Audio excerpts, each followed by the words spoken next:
예, 성도 여러분 밤새 안녕히 주무셨습니까? 복된 새날이 밝았습니다.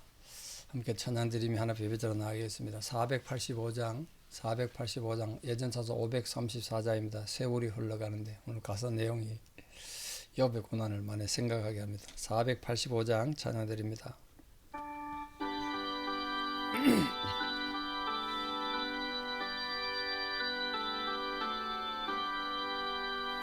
세월이 흘러가는데 이 나그네 된 나는 괴로운 세월 가는 것 막을 길 아주 없네. 저 요단 강가 섰는데 내 친구 건너가네. 저 건너편에 빛난 곳 내 눈에 하나도다. 저 배는 하늘 집에서 날 오라 하실 때에 등 예비하라 하신 말 나 항상 순종하네. 저 요단 강가 섰는데 내 친구 건너가네. 저 건너편에 빛난 곳 내 눈에 환하도다. 어두운 그날 닥쳐도 찬송을 쉬지 마세. 검검은 고를 타면서 나 주를 찬양하리. 저 요단 강가 섰는데 내 친구 건너가네. 저 건너편에 빛난 곳 내 눈에 환하도다. 큰 풍파 일어나는 곳 세상 찔거너 밀세 주께서 오라 하시면 내 본향 찾아가리. 저 요단 강가 섰는데 내 친구 건너가네. 저 건너편에 빛난 곳 내 눈에 환하도다. 아멘. 주기도문으로 우리의 신앙을 고백드립니다. 하늘에 계신 우리 아버지, 아버지의 이름을 거룩하게 하시며 아버지의 나라가 오게 하시며 아버지의 뜻이 하늘에서와 같이 땅에서도 이루어지게 하소서.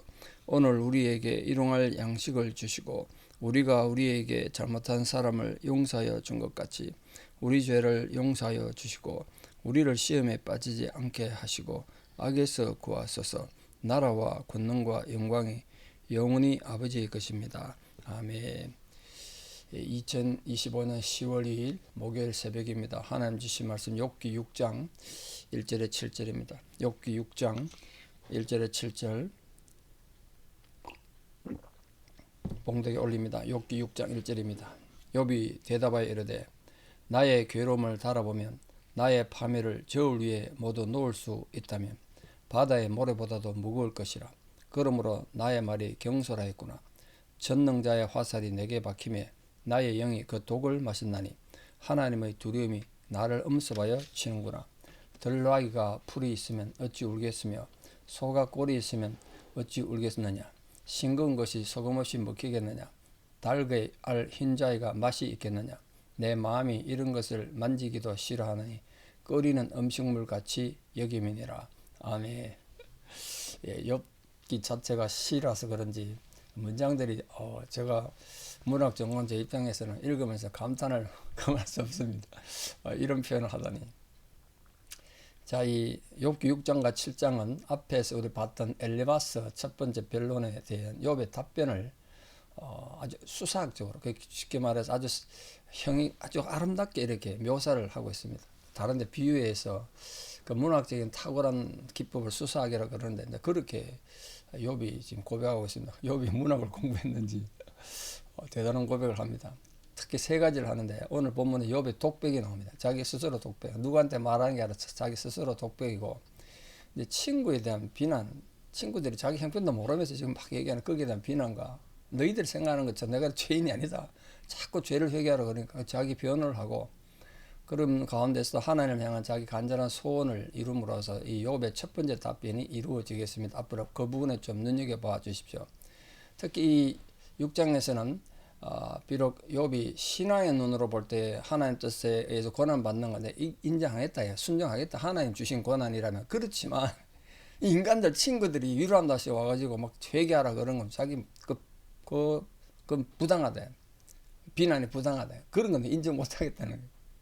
뭐 그렇지 않겠습니까? 근데 그런 철저히 이 자기는 어렵다, 너희들이 말하는 것처럼 나는 죄인이 아니야, 이걸 강조합니다. 그래서 형제들의 잘못된 충고를 결코 용납할 수 없다, 용서 못하겠다, 이렇게 얘기한다고요. 이처럼 프랑스 속담처럼 충고는 가장 필요한 사람에서 거부당한다, 참 그런 충고처럼 자신을 아프게 하는 말을 들었을 때 그 말이 아무리 옳아도 받아들이기 힘들죠. 어떻게 하다 변명하려고 그러고 남들에게 이간질 시키려고 그러고 그런 거 뭐 저 최근에 그런 경험해 봤는데 뭐 그런 게 본능 아니겠어 인간. 근데 그러면 안 된다는 게 인간이. 욥이 그 부분 실수한 거죠. 진리는 하나님 진리는 그걸 용납하지 않고 거부하는 자에게도 진리는 진리잖아요. 받아들이든 안 받아들이든 사실은 사실이니까. 그러니까 우리 여러분 성도님들이 기분 나쁘고 설교를 통해서 기분 나쁜 말 들을 때 그걸 잘 받아들여야지. 그걸 팽개치면 결국 본인 손해라고요. 욥이 자신이 당하는 고난이 너무너무 힘들다. 그걸 어떻게 비유했냐면요. 자기 모든 고난과 자기가 당했던 재앙을 저울에 만약 달 수 있다면 바다 모래보다 더 무거울 거란 거예요. 바다 모래보다. 이 바다 모래라는 건 일단 헤아릴 수 없다는 뜻이잖아요. 무수하다. 헤아릴 수 없다. 자기 고난이. 무게도 엄청나게 나가는 거 아니겠습니까? 그보다 지금 자기 고난이 더 크다는 거예요. 그 아주 시적으로 자기 고난을 표현한 거 아니겠습니까? 이게 뭐 개인적인 고난이든 뭐 또 민족적으로 나중에 이스라엘 민족이 당하는 고난이든 이 엄청난 고난, 이 참아 견딜 수 없는 고통을 나타나죠. 근데 이 욥이 느낀 건 이런 고난보다 육체적 고난보다 더 고통스러운 건 자기 영혼 깊숙이 숨어 있는 하나님의 이 책망과 공격으로 통해서 또 하나님의 심판으로 인해서 깨닫게 되는 죄로 인한 자각증상. 아, 내가 죄인이구나. 이 느낌이 가장 컸다는 거예요. 그래서 우리 예수님께 십자가에 달려 죽으실 때 그냥 죽으신 게 아니고 겟세마네 동산에서 정말 처절한 기도를 하셨던 이유는 바로 우리들이 앞으로 겪게 될 우리들의 고난, 마음의 갈등, 그걸 친히 짊어지시고 십자가 가셨고 우리에겐 평안과 위로와 진정한 안식과 쉼을 허락하신 거죠. 특별히 4절 말씀 보면 전능자의 화살이요. 살이 내 몸에 박혔다는 화살이.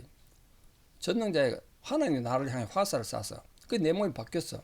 그건 무슨 뜻이냐면 지금 자기가 당하는 고난이 하나님 직접 주신 고난이란 거예요. 그 인식은 맞는 거죠. 여기 전능자의 살이라는 건, 화살이라는 건 일반적으로 하나님으로부터 오는 재난, 고통, 아픔, 절망 이걸 표현한 겁니다. 그 욥이 이 전능자의 살에 묻혀 있는 그 독이 독화살이겠다. 그 독이 자기 안에 퍼져가지고 너무 고통스럽게 만들고 있다. 그래서 지금 자기 힘들다는 거예요. 그 욥의 영혼은 그 독화살로 인한 상처로 너무 고통스럽고 내가 지금 하나님의 진노를 맛보고 있다는 거예요. 그렇기 때문에 욥은 자신의 영혼에 대한 이 평안과 평정을 누리는 통제 기능을 상실한 거예요. 욥이 대단한 믿음의 사람인데 이제 그 평정을 잃어버린 겁니다. 마음이 지금 번민이 가득하게 된 거예요. 왜냐하면 이 욥 영혼이 하나님께서 이렇게 독화살을 쏴가지고 주셨던 이 두려움으로 하나님이 나를 향해 독화살 쐈다면 내가 어디 가서 평안을 얻겠냐는 거야. 이 지상 얻은 곳에서 위로받겠어요. 이게 자기 마음이 영혼이 완전히 두려움에 지금 휩싸여 있다는 거 표현을 그렇게 하나님의 독화살 맞았다 이렇게 표현한 겁니다. 욥은 이처럼 극단적인 순간에 이 고난이 하나님으로부터 왔다는 건 믿었다는 거예요. 이게 참 중요하죠. 근데 그는 이 고통이 원인 없이 오진 않았을 뿐 아니라 이유 없이는 그대로 계속 있지는 않을 것이다. 언젠가 사라질 것이다. 이걸 믿었다는 거예요. 그게 이제 대단한 거죠, 욥이. 오늘 사는 성도도 마찬가지입니다. 오늘도 지금도 힘들고 어려운 상황에 마음이 참 위축되고 고난 가운데 있는 분 안 계십니까? 하나님은 내가 고난 받는 가운데도 역사하고 계신다는 사실을 꼭 믿으시고 신실하신 하나님 여러분과 함께 하신다는 걸 믿으시고 하나님 여러분을 사랑하신다는 것도 믿으십시오. 그래서 그 고난 가운데도 견딜 수 있게 하시고 또 그 고난을 극복할 뿐 아니라 그 고난을 통해서 우리가 고난당한 것이 내게 유익했다. 이로써 내가 주의 윤례와 법도를 배우게 되었다는 그런 놀라운 회복과 아름다운 영적 교훈이 여러분 삶에도 충만하기를 축원합니다. 5절에 7절에 보면 이게 정말 아주 아름다운 비유적으로 탁월한 문학적 표현으로 지금 욥이 자신의 고통과 아픔을 지금 표현하고 있습니다. 욥은 들나귀와 소가 자기 집 발밑에 먹을 풀이 가득하다면 무슨 불만이 있겠냐는 거예요. 소와 나귀가 먹을 풀이 가득하면 불평 없이 가만히 있겠지. 그렇게 말하지만 자기 삶은 들나귀나 소보다 못하다는 거예요. 들나귀와 소는 꼴만 부득하면 그 꼴 먹는데 무슨 불평이 있겠냐. 자기는 지금 너무 힘들다는 거야, 삶이. 지금 자신은 동물과 마찬가지로 이 고통 느끼는 건 본능이란 거야, 본능. 소나 나귀도 아무리 평소에 온유해도 먹을 거 안 주고 맨날 며칠 굶기면 힘들어하고 고통스럽고 배고프다고 음메 그러지 않겠습니까? 그것이 본능인 것처럼 꼴을 먹이지 않은 나귀나 소가 불평하는 것처럼 자기가 지금 이렇게 고통당하는 건 본능이라는 거, 본능. 그러니까 지금 너무 힘들다는 거예요. 아니 너희들이 자꾸 죄를 지어서 하나님 앞에 징계를 받았다 그러는데 너희도 또 고통당해봐라. 이 본능이야. 들나귀나 소가 꼴을 먹지 못한 배고파서 울부짖는 것처럼 이 고통당하면 당연한 거 아니냐?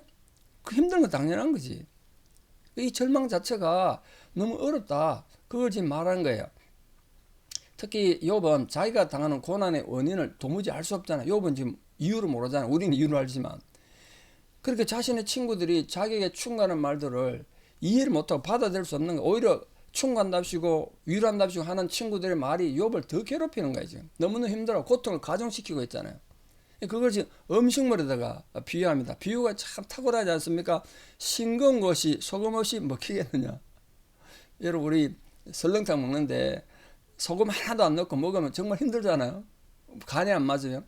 세상에서 제일 맛있는 맛은 짠맛이랍니다. 그 소금이 없으면 맛을 못 내잖아요. 예수님도 소금은 맛을 내는 것을 핵심으로 표현했는데 그 어떻게 먹겠냐. 그것처럼 인생에 소금 없는 싱거운 닝닝한 그런 음식 같은 거라면 아픈 거 아니냐, 힘든 거 아니냐. 지금 내가 그렇다는 거예요. 지금 삶이 그렇대요. 닭에 알 흰자위가 맛이 있겠느냐. 지금은 뭐 건강 때문에 고혈압 이런 것 때문에 콜레스테롤 때문에 노란자 안 먹고 흰자위만 먹습니다만 일부러. 옛날에는 그게 없으니까 이 노란자가 있어야 흰자가 섞으면 맛이 있었던가 봐. 옛날에는 그 노란자가 맛은 있잖아요. 근데 그것처럼 이제 비유한 거죠. 음식을 정말 만드는데 핵심 되는 부분 빼버리고 진짜 중요한 양념을 빼버리고 재료를 빼버리고 음식 만들어봐. 그게 흰자이죠. 그게 맛이 있겠느냐? 내 삶이 그렇단 거예요. 이거 내 마음이 이런 것을 만지기도 싫어하느니 끓이는 음식물 같이 여깁니다. 지금 내 삶이 정말 엑기스가 빠진 소금이 없는 싱거운 음식처럼 맛있는 노른자가 빠져버린 흰자에만 남은 맛없는 음식 같은 그런 삶이 됐다. 그렇기 때문에 내가 지금 고통을 겪고 힘들어하는 건 당연하다. 지금 그걸 욥이 비유적으로 말했습니다. 그 욥이 감수했던 고통이 얼마나 심했는지 알 수 있죠. 그러나 욥은 그런 가운데서도 하나님에 대한 사랑과 신뢰는 결코 놓치지 않아서 궁극적으로 승리자가 됐습니다. 오늘도 우리 사랑 성도님들 우리 모두가 함께 서로 격려하고 위로하면서 여전히 우리를 향해 부어주시는 그 하나님의 사랑과 위로로 말미암아 삶이 참 힘들고 고통스럽더라도 또 소금이 빠진 간이 맞지 않는 정말 맛없는 음식 같은 먹을 수 없는 음식을 먹는 것 같은 고통이 계속되더라도 그러나 하나님의 신실하심 믿고 끝까지 나아감으로써 궁극적으로 욥의 위대한 승리를 여러분의 것으로 만드는 진정한 승리자들 다 되시기를 하나님이 원하십니다. 그걸 붙잡고 기도하시기 바랍니다. 기도드리겠습니다. 아버지 하나님, 오늘도 우리를 향한 하나님의 아버지의 뜻은 삶이 고통스럽고 힘들어도 그 고난 가운데서도 하나님의 신실하심을 믿고 끝까지 인내하고 견딤으로써 승리하기를 원하신다는 것을 믿습니다. 우리를 향한 하나님의 아버지의 뜻, 주님의 뜻이 어디 있는지 잘 알고 지금 그렇게 고난 가운데 있는 자들이 있으면 오늘 욥이 느끼고 고백한 것처럼 이해할 수 없고 받아들일 수 없는 고통이지만 그러나 신실하신 하나님은 우리와 여전히 함께 계시고 우리를 사랑하신 하나님은 우리 등 뒤에서 우리를 도와주고 계신다는 사실을 굳건히 믿고 오늘도 하나님 의지하는 믿음으로 나아가서 모든 고난을 이겨내고 승리하는 거룩한 성도들 다 되게 도와주시옵소서. 특별히 지금 병상에 있거나 여러 가지 삶의 환난을 당하여 인하여 마음이 위축되고 낙심한 자들에게 주의 권능의 손길을 그 마음을 일으켜 주시고 그 영혼을 소성케 하여 주시옵소서. 이제는 우리 주 예수 그리스도의 은혜와 하나님 아버지의 만극하신 사랑과 성령님의 위로교통 역사하심이 오늘도 하나님의 신실하심을 믿으며 모든 고난을 이기고 승리하기를 결단하는 사랑 성도들의 신앙의 고백 위에 또 우리 사랑 모든 자녀들 삶 위에 특별히 지금도 병상에서 있거나 삶의 환난을 당하여 욥의 고통 가운데 있는 모든 성도들 힘겨운 상황 위에 이제부터 영원토록 함께 하시옵기를 간절히 축원하옵나이다. 아멘. 여러분 오늘 하루도 진정으로 승리하시고 하나님의 선하신 가운데 거하기를 축복합니다. 감사합니다.